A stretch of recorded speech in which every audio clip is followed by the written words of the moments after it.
This morning I read Letter to America, which is Osama bin Laden's letter to America explaining why he attacked Americans. And I am ashamed to say that I not only have never read this letter, but I didn't even know this letter existed. It's wild, and everyone should read it. If you haven't read it yet, read it. However, be forewarned that this has left me very disillusioned, and I feel the same exact way I felt when I was deconstructing Christianity. I feel a little bit just confused, like I have entered into another timeline. What is this? And yeah, so go read it. So I just read A Letter to America, and I will never look at life the same. I will never look at this country the same. Please read it. And if you have read it, let me know if you are also going through an existential crisis in this very moment, because in the last 20 minutes, my entire viewpoint on the entire life I have believed and I have lived has changed. Please read that entire letter. I need everyone to stop what they're doing right now and go read. It's literally 2 pages. Go read A Letter to America. And please come back here and just let me know what you think, because I feel like I'm going through like an existential crisis right now, and a lot of people are. So I just need someone else to be feeling this too. I need you to stop what you're doing and go read A Letter to America. It is literally the craziest thing I've read in a while. And while I can't say that I'm that surprised, I am pretty shocked. So go read it and tell me what you think, because I really also need to talk to other people about this. And actually, before you even read the letter, I did want to mention, in reading the letter, I could only think of this tweet that I saw the other day. Under settler colonialism, any kind of resistance is branded as terrorist because the only acceptable violence is violence by the occupier.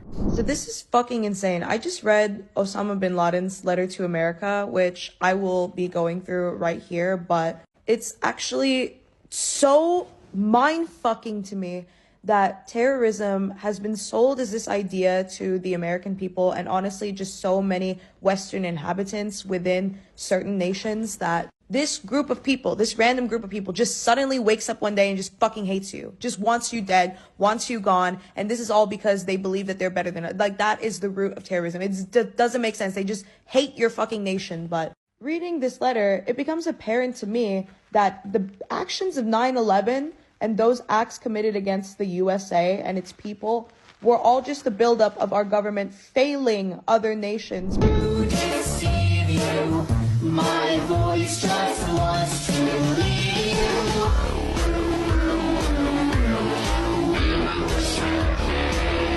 in majority of these situations, and this letter was insanely eye-opening. I really urge everybody to Google and read it, because I thought that I had quite a lot of media literacy, but this takes it to a whole nother fucking level where I was just like, holy shit, like propaganda is genuinely so deeply embedded into our fucking DNA. Read A Letter to America. You're probably waking up. You probably have a lot of questions. Welcome to the club.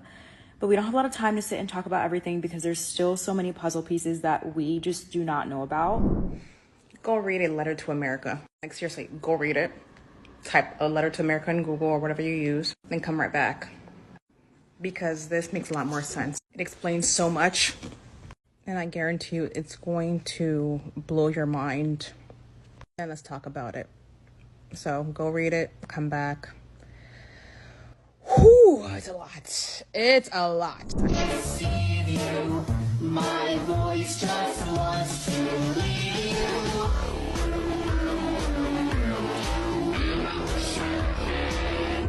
Life does not.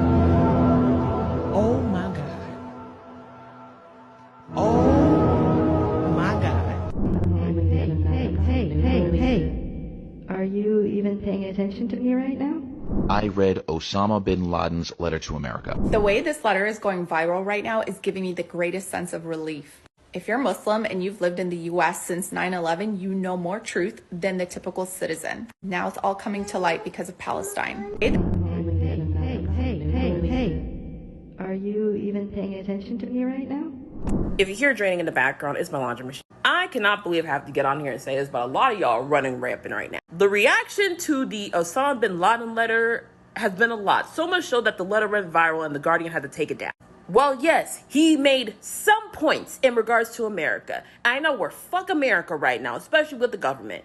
But y'all, Osama bin Laden was a terrorist. He was a maniac. This man is responsible for thousands, if not millions of people dying. Also, if you read the whole letter, there was some really hateful shit in there. And I know everybody's running with it, saying that there were points made, and a lot of people who are very prone to conspiracy theories are running around with it. Y'all, stop it. Stop.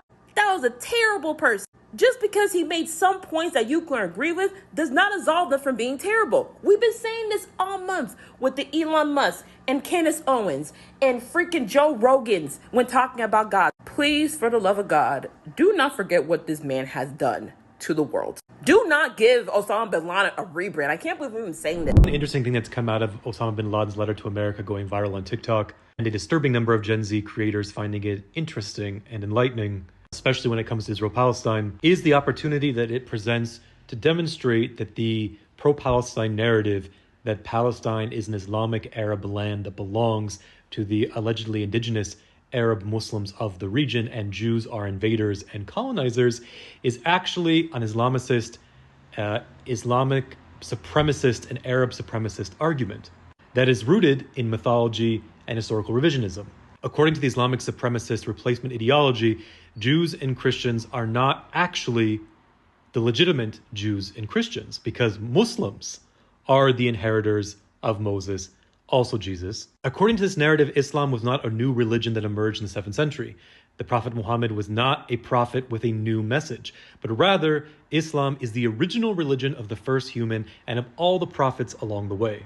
So then you get these absurd arguments that Jesus was actually a Muslim, Moses was actually a Muslim. And because Muslims are the original believers, the true believers, and the inheritors of Moses and the Torah, they are also the inheritors of the Holy Land. Thus, according to the ideology and the worldview of Osama bin Laden and other Islamicists, despite the objective historical fact that 7th century Palestine, the 7th century Holy Land, was a majority Christian, Samaritan, and Jewish, Greek and Aramaic speaking region, where the indigenous people were Greek-speaking, Aramaic-speaking Christians, Samaritans, and Jews, the Holy Land actually belonged to the invading Arabs. Despite the fact that Arabic language and culture and Islam arrived to Jerusalem, to the Galilee, on the backs of invaders and colonizers, according to this revisionist history, it was actually a liberation that returned the Holy Land to its rightful owners, the believers.